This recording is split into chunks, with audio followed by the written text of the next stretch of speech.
So since I previously did a video about rock and mystery, or actually it's rocking mystery because he doesn't realize it would be um, better if he had it as rockin' mystery instead of rocking mystery. But anyway, since I previously did a video on him, I started watching all his videos because it was just such a masterpiece of stupidity, the one I responded to, that I wanted to see what else he had in there. And as somebody who studied philosophy, it was incredible to me how much he misunderstands philosophy. Which I don't know what his reading on philosophy is. He's obviously read Ayn Rand. He's obviously read a lot of right-wing rhetoric and libertarian philosophy, and he might have read Locke, but he obviously hasn't read Kant. He might have read Nietzsche, but if he did, he totally misunderstands him. Um, it's amazing. He gets a lot of the major points. It comes off as somebody who read all the Wikipedia pages on philosophy and then decided they were an expert on philosophy. That's how it comes off.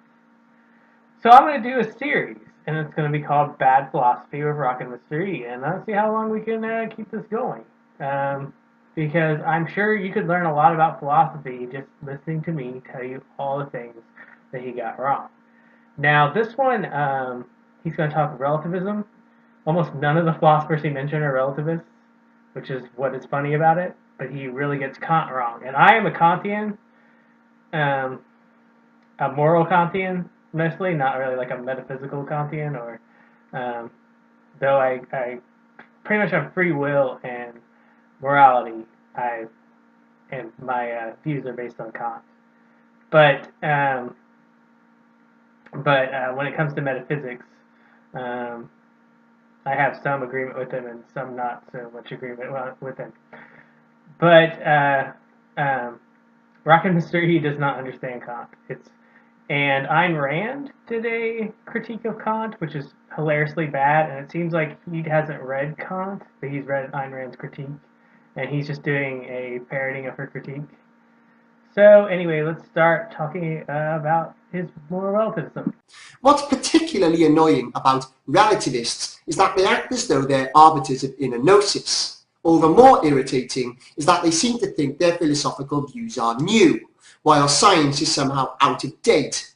In actual fact, it's the scientific method that's the most cutting-edge field of discovery, while for thousands of years, relativism has repeatedly attempted to diminish absolute truth with the same old arguments. Okay, scientific method is over 2,000 years old. Comes from Aristotle. We lost it for a while after the Greeks collapsed. Muslim scholars found Aristotle's work, and then the Catholic Church got it from the Muslims and translated it. And Aquinas gave us Aristotle again. So, because most of the philosophers in the Catholic Church did not like Aristotle, they did not like the science. They preferred Plato, who was a mystic. They liked Plato's mysticism. But they thought the science was threatening to their religion. So it's hidden. So I think it's hilarious that he starts off by calling it cutting edge. Like science cutting edge, as if it hasn't been around since almost the beginning of philosophy. Relativism does have a use if we understand that perspective can influence concepts. However, this by no means suggests that it's impossible to objectively understand the world around us. Now, most philosophers who talk about perspective or talk about some of the things he's going to bring up aren't arguing what he says they're arguing. What they're arguing is that because of perspective, we can't know absolute truth because we are limited by our perspective. Either our perspective as a human being or our individual perspective. Now, this is like perfectly valid in a lot of ways because we have things in science like the uncertainty principle. Once one factor is observed, the more closely you observe it, the less you can actually observe another element. The more you know about that, the less you know about this. a lot of times when people are talking about relativism, that's what they're talking about. They're not talking about these facts not being facts or anything like that. Another example would be Einstein's theory of relativity, where the twin paradox, like one twin goes off into space at light speed and one stays on Earth, and when the twin comes back, they're different ages because of the relativity of time. That's what people are talking about when they're talking about relativism. And in fact, moral relativism is different than epistemological relativism. And he talks about them and throughout this whole thing like they're the same thing, makes no distinction. He does what he normally does. He throws in some big words, which I'm not even sure he knows what they mean. And makes no distinction between epistemological relativism and moral relativism. Which, like, I find a lot of moral relativists, but I have never met in my entire life a epistemological relativist. Never. Instead, it tells us that we have to transcend to a level of understanding to fully realize absolute truth. In particular, we can do this by making empirical observations, which time and again have allowed us to make unprecedented breakthroughs in our understanding of the natural world.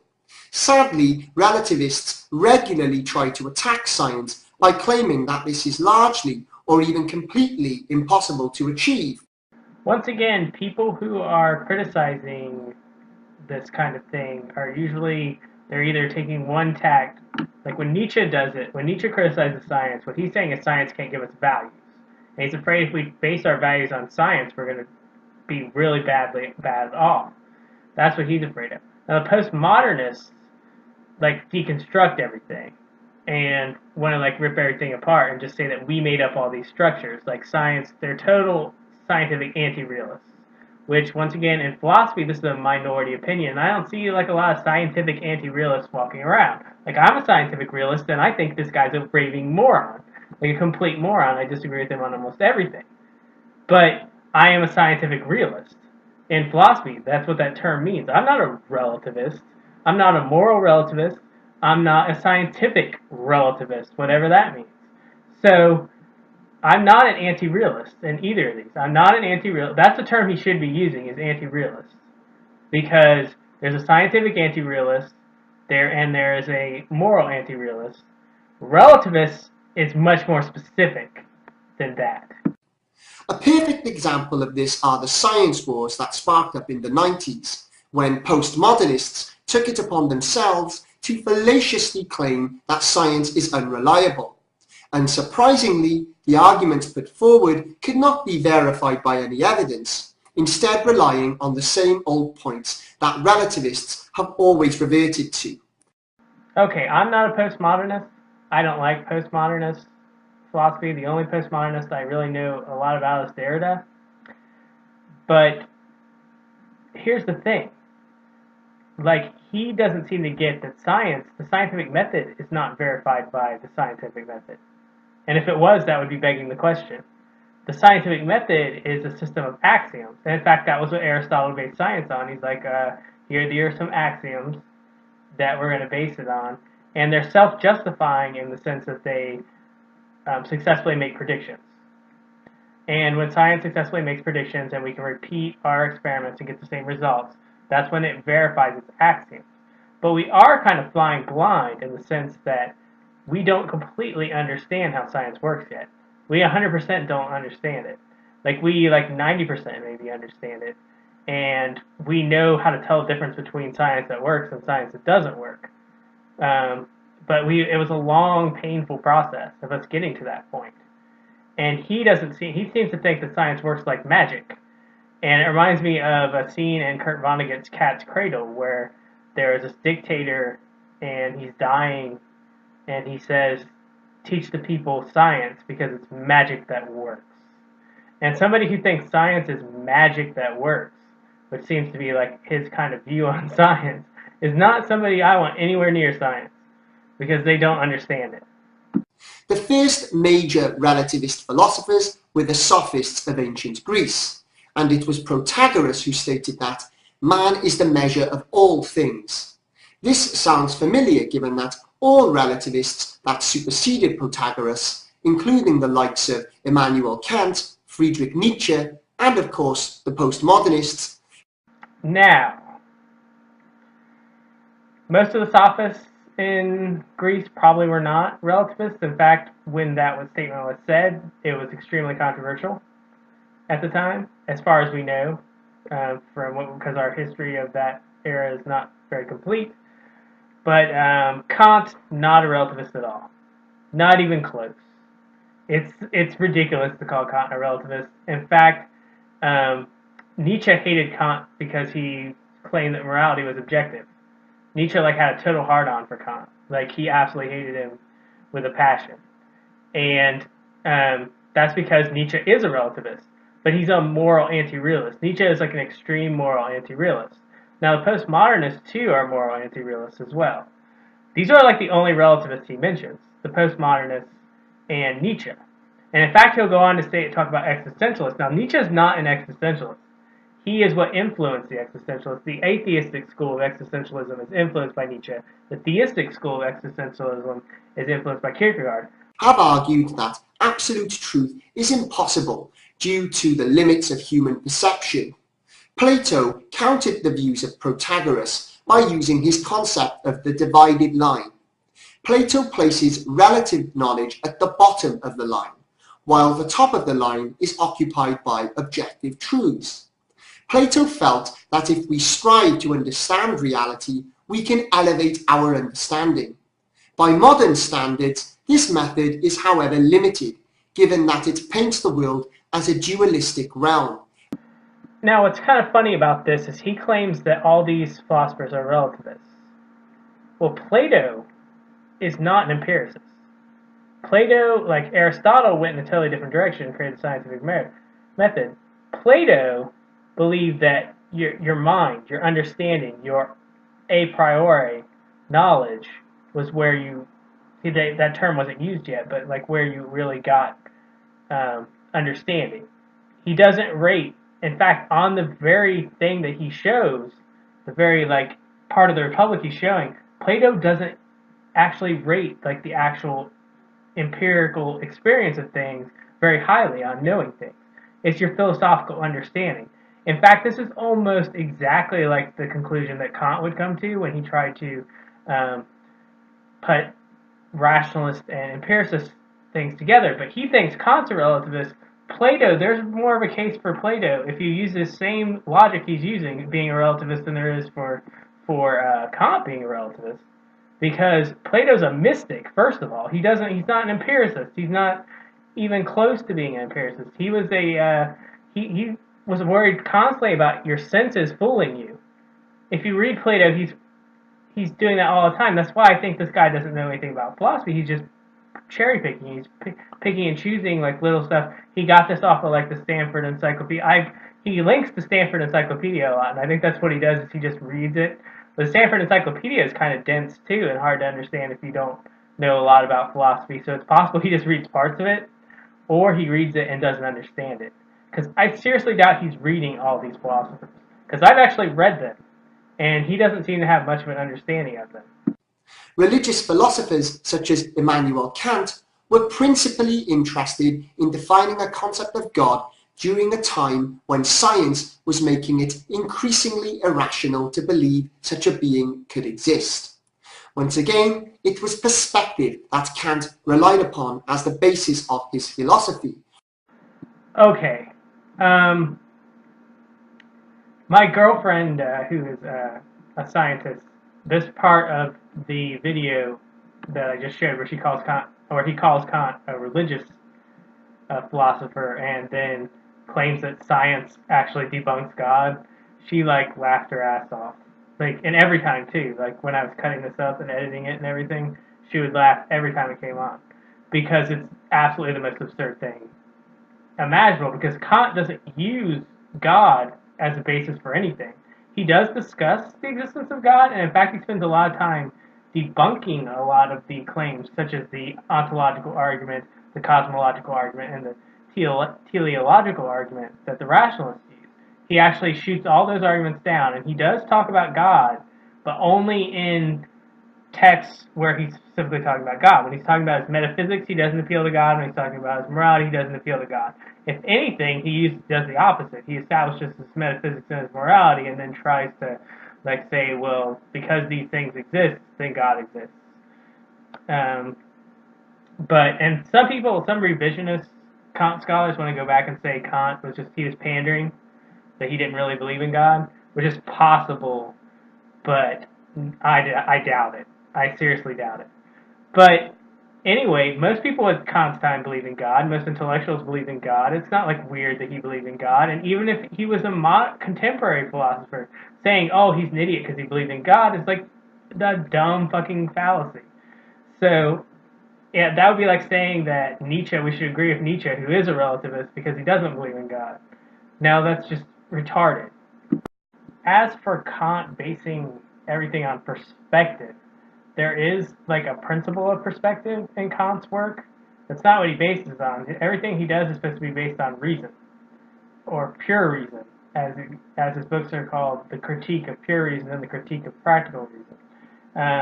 It's supposed to be based on reason. He's basically trying to marry the concepts that the rationalists put forth with what the empiricists put forth. So he's trying to put them together. After David Hume, who actually is a moral skeptic, I think it's like relativist, like to me means like extreme anti-realist to me.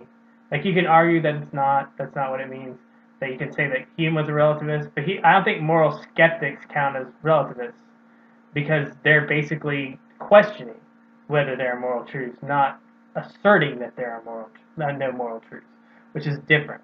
But you could say Hume is a relativist, but Kant's not a relativist. He's trying to fix the shit that Hume just smashed everything with his philosophy. So Kant's trying to put it back together. So to say Kant's a relativist it boggles the mind. Down at the bottom, I'm going to link a description of Kant's principle of perspective, to show you that it's not what he's saying it is, because I was going to read it, but it's too long. So I'll just link it down at the bottom. With arguments typically derived from the suggestion that we can never truly understand the experiences of others. In The Critique of Pure Reason, Kant claims that a priori knowledge is held independently of experience, and so is also independent of empirical knowledge, and he uses this as the basis of justifying the human soul and the existence of God. Yet again, none of this is new, and all of these esoteric questions are logical fallacies based on argumentum ad ignorantium. Now, if this is such a stupid idea, this idea of a priori knowledge, then why do most philosophers believe it? Because the David Chalmers poll done in like 2012, it's like 70-something% of philosophers are either accept or lean toward a priori knowledge, as do I. I believe there are things, it's very limited though. Our senses are much more, give us much more knowledge. But what most of us who believe in it we believe there's an organizing principle that's just innate in our brain that allows us to know things. That, like, we're not born like blank slates, which I don't know how you could even think like you're born a tabula rasa, which is what Locke thinks. And this is why I think he read Locke, because he seems to believe that tabula rasa bullshit, that your brain is completely blank when you're born. But obviously there's stuff in there. There's organizing principles. Human brains are kind of the same. So that's what we mean when we say a priori knowledge, that we believe in it. That's what Kant means. Because Kant acknowledges, yeah, most of your knowledge is going to come from your senses, and there's a priori knowledge that is innate.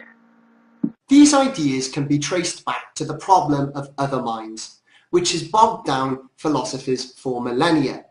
It goes like this: since I can only know what I am thinking, how can I know that others have minds? A key area of philosophy that deals with this nebulous problem is solipsism. But before relativists such as existentialists and postmodernists try to distance themselves from this label, they should be aware that a form of solipsism exists that is uncannily similar to the typical argumentation used by those who wish to deny objective reality, namely epistemological solipsism. This philosophy postulates that only the perspective of the observer can ever truly be known. Doesn't that sound familiar? Why, yes, it does, given that all relativists have used this exact premise to defend their views. There's a thought experiment in philosophy. It's the brain in the vat thought experiment, that you're just a brain in a vat and a scientist is feeding you stimuli to make you think you're a human being in a world, and you don't know whether the stuff you're experiencing is real. It's just like how if you were having a hallucination, you wouldn't know whether it was real if you didn't have any context of reality versus the hallucination. Like, you need some context. But if everything is simulated, like say you're a brain in the vat, or you live in the Matrix, or any other kind of weird thing, like say you lived in an AI, you lived in an AI system, you wouldn't really know this. Now, when we would discuss this in philosophy, most people don't ever believe that they're a brain in the vat. Like, nobody seriously believes that. No one's like, you know what? I think 99% sure I'm a brain in the vat. Nobody thinks that. But we would, every once in a while, we would come across someone who says, I know 100% sure I'm not a brain in the vat. And we would always look at that person like they were crazy. Because I'm pretty sure I'm not a brain in the vat, but it's something that you can't 100% know. Like, you absolutely cannot 100% know that. Because the premise is there's a scientist and he is feeding you stimuli of exactly what you're feeling and what living in the world. And if it's being done your whole life, if it's been done since the earliest memory, like whenever your earliest memory is, then you have nothing to compare it to. So it could not even be like what real reality is like in the scientist's world. But since you have no perspective outside of being a brain in the vat, you can't know. David Chalmers has an interesting article. It's called The Matrix in Metaphysics, where he argues that you are that if you were a character in a video game, like an AI video game, like The Sims or something, and this AI was so advanced that it actually could recreate the entire complexity of human civilization and a human world, and the entire world is a virtual reality simulation, then it's more likely, if this is even possible, if you accept the premise that this is possible and there's one real reality, then it's more likely that you as a human being are an AI living in a Sims video game than it is that you're a real person. And in fact, if you accept those premises, if you accept one, that it's possible, and then two, that people would do it, and then three, that they would create multiple simulations, then yeah, there would be more fake worlds than real worlds. It's kind of interesting. Reading that article is really interesting. It's kind of a philosophical dead end because it's things you could never know. But like this guy, Rockin' Mr. E, he's completely confident that like that stuff means nothing. And he's just one of those people. It's like, you're not even doing philosophy then. You have to be skeptical about things to be doing philosophy.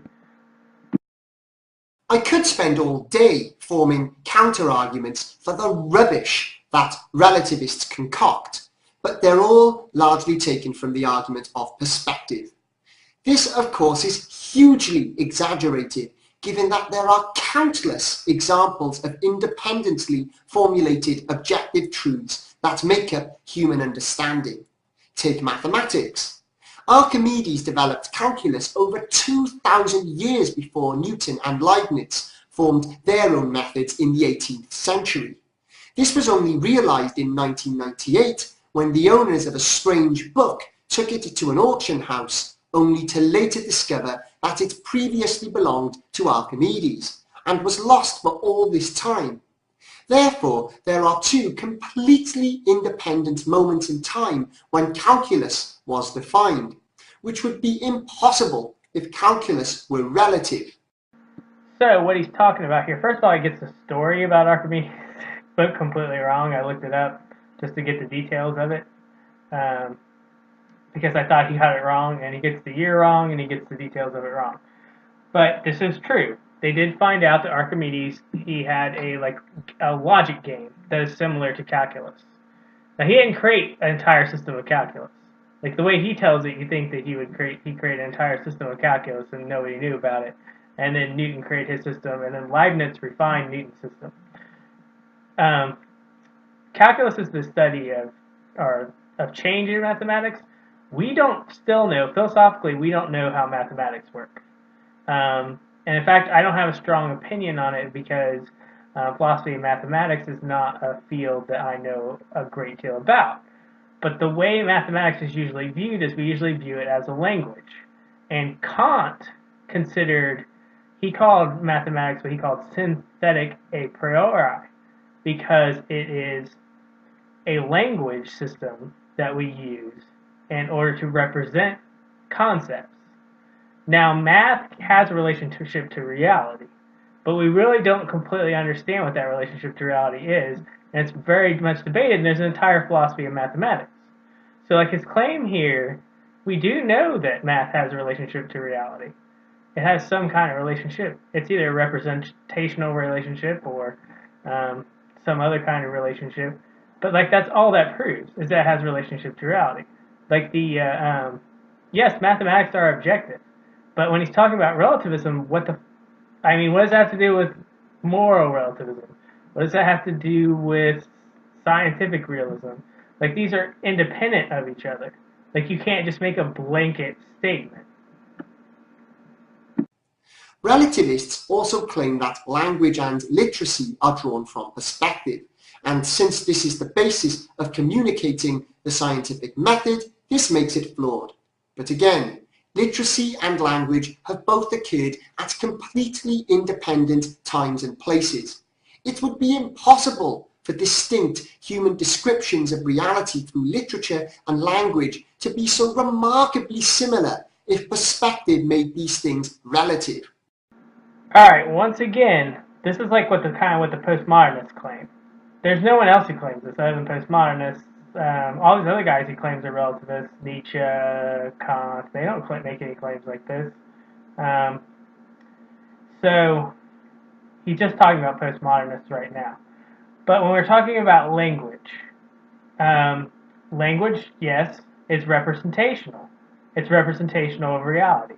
But language has its own structure depending on what language it was and where it came up. So like the language you're talking about, also each language has its own kind of abstraction. Human beings have this ability for abstract thought, which is something we also don't completely understand. Computers can't replicate it. They can replicate math, but they can't replicate our abstract thought, which often comes through language. So that's why when they compare math to a language, while it's an analogy that we think is workable, it's not a perfect analogy. Because math doesn't have any abstractions to it, the way that spoken language does.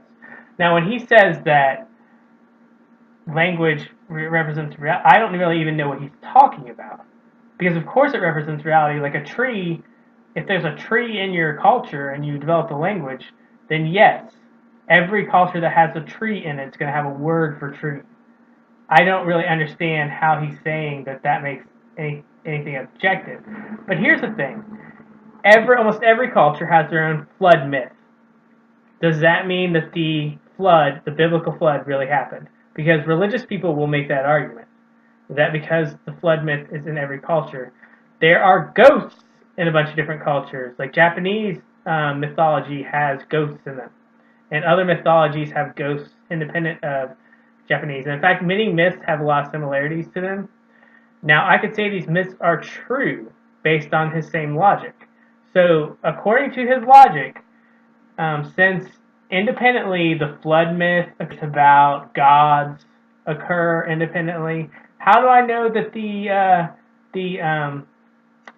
the stories of the Greek gods and the stories of the gods in another part of the world aren't just them all talking about the same gods, only from their different cultural perspectives? How do I not know that? If that's what you're saying. If you're saying that language. If he's saying something else, then I have no idea what he's saying. But like from that, we constantly find that. More often than not, the natural world transcends cultural barriers because objective truths are universal. The question is, why would people want to make you question what you can prove only to replace it with what cannot be proven? and I agree that objective things exist, but I have a different standard for objectivity than he does. he just says all this crazy stuff. Like almost every single one of his videos has like a slippery slope, false dichotomy, red herring um, type argument in it. He makes all these arguments um, about how political systems that aren't even remotely the same all lead to the totalitarianism. But he ignores the fact that his own political system, from which has never really been tried, but anarchism will lead to totalitarianism because his version of libertarianism, which I assume that he is an anarcho-libertarian, um, I assume from what I've heard him say. But that would lead straight to totalitarianism. It would, for the same reason that the Soviet Union became totalitarianism, from his own logic. And I've shown in my previous video how his own logic, like he doesn't even follow his own logic. You're going to listen to objective reality from this guy, and it's not like I'm a scientific realist and I'm a moral realist, but I don't mix my moral realism and my scientific realism together. They're different standards of objectivity. He doesn't understand that there can be more than one standard for objectivity for different things. He just thinks the same epistemological standard that science follows we should extend to everything, even if it's non-scientific.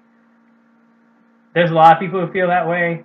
In fact, it's kind of funny because he's said stuff in the previous video which seemed like he was bad-mouthing scientism and positivism. And he claims stuff about economics which are unempirical, and they don't use the scientific method, and says they proved it. They didn't use the scientific method. That's the major criticism of the Austrian economics, is that they didn't use the scientific method. So if the scientific method is so perfect and infallible, then why would you believe something that they didn't use the scientific method for? So anyway, I'm going to do a bunch of videos on this guy because he's just fascinating.